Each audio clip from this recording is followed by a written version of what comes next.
Assalamualaikum warahmatullahi wabarakatuh.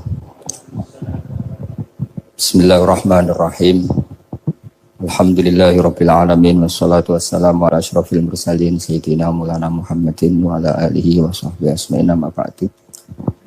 Sedanten kasepuhan Pondok Pesantren Hajan ingkang kula hormati, wonten Gus Zaki, wonten Pak Yasir, wonten sedanten ingkang kula hormati, wonten Gus Rozak, Mas Natif sedanten saya hormati. Kula mungkin baru malam ini keluar setelah ibu sakit di ICU 22 hari. Tapi saya memang di rumah sakit tiap malam tuh pulang untuk ngajar pondok saya. Karena saya ngajar Syariatullah Al-Khalidah karangan Sayyid Muhammad. Kenapa saya tetap ngajar? Karena kula niku termasuk orang yang sangat berkeyakinan kalian ad-dunya mal'unatun mal'unun ma fiha illa zikrallahi wa ma walahu au aliman au muta'alliman. Terus untuk menghilangkan laknatullah di dunia ini hanya zikrullah, termasuk yang disebut Rasulullah SAW adalah proses belajar mengajar au aliman au muta'alliman. Terus kula niku sangat fanatik kalian yang namanya belajar.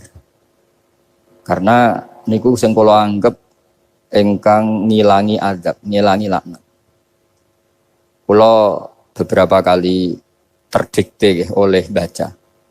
Misalnya baca sistem geologi bumi. Niku zaman wonten likuifaksi teng Palu. Itu beberapa ahli geologi tanya saya, Pak Bahak, apa ada pembenarannya dalam Quran? Terus saya bilang, sampean baca ayat ini dengan kamus bahasa Arab yang dikarang orang sekuler. Atau bila perlu yang dikarang orang Kristen, biar kamu tidak nganggep saya ini nyari pembenaran. Selama ini alhamdulillah kadang kamus Munjid itu terkenalnya itu dikarang orang non-muslim. Tapi kadang itu ada hikmahnya. Hikmahnya adalah, tapi saya bukan berarti menganjurkan belajar Munjid, ini ada hikmahnya adalah, madatul kalimah itu dimaknai secara benar menurut objektivitas ilmu.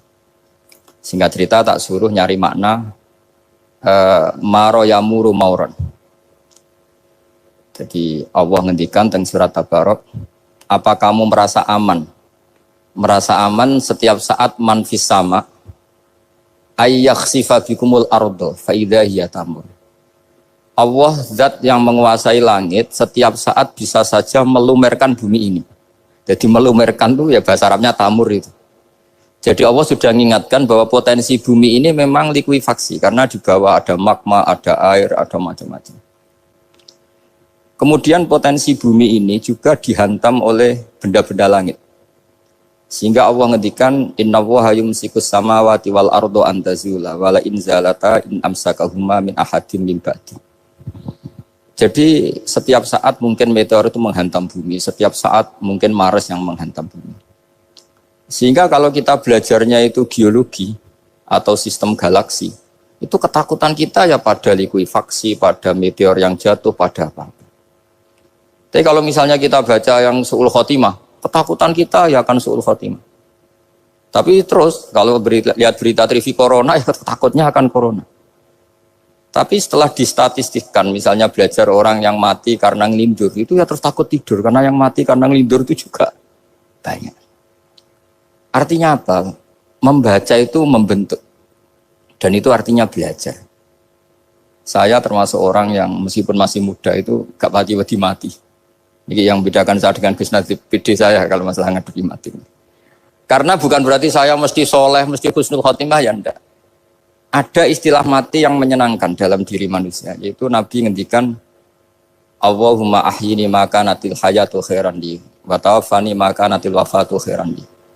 Sebagian doa Allahumma maj'alil hayata ziyadatan li fi kulli khairin wal mauta rohatan li min kulli syarrin. Jadi mati itu akhir dari maksiat saya atau akhir dari potensi maksiat saya. Sehingga kata Sohibul Hikam, kamu harus percaya diri bisa selamanya tidak maksiat lagi. Orang kan tanya, masa manusia tidak bisa maksiat lagi? Ya bisa saja kamu pas taat terus mati, berarti sudah tidak bisa maksiat. Jadi ulama itu Melihat mati itu akhir dari segala maksiat atau potensi maksiat. Nah, di sini hebatnya lagi-lagi GNU itu. Wong fasik gendho kayak apa kalau mati saya ge. Tombone menang kabeh, saya ge menang kabeh. Sesuai kiai ini saya nih pun mboten saged maling, mboten saged korupsi. Oh nggih saya ini. Itu satu ilmu yang luar biasa. Meskipun ya tentu agak ngawur.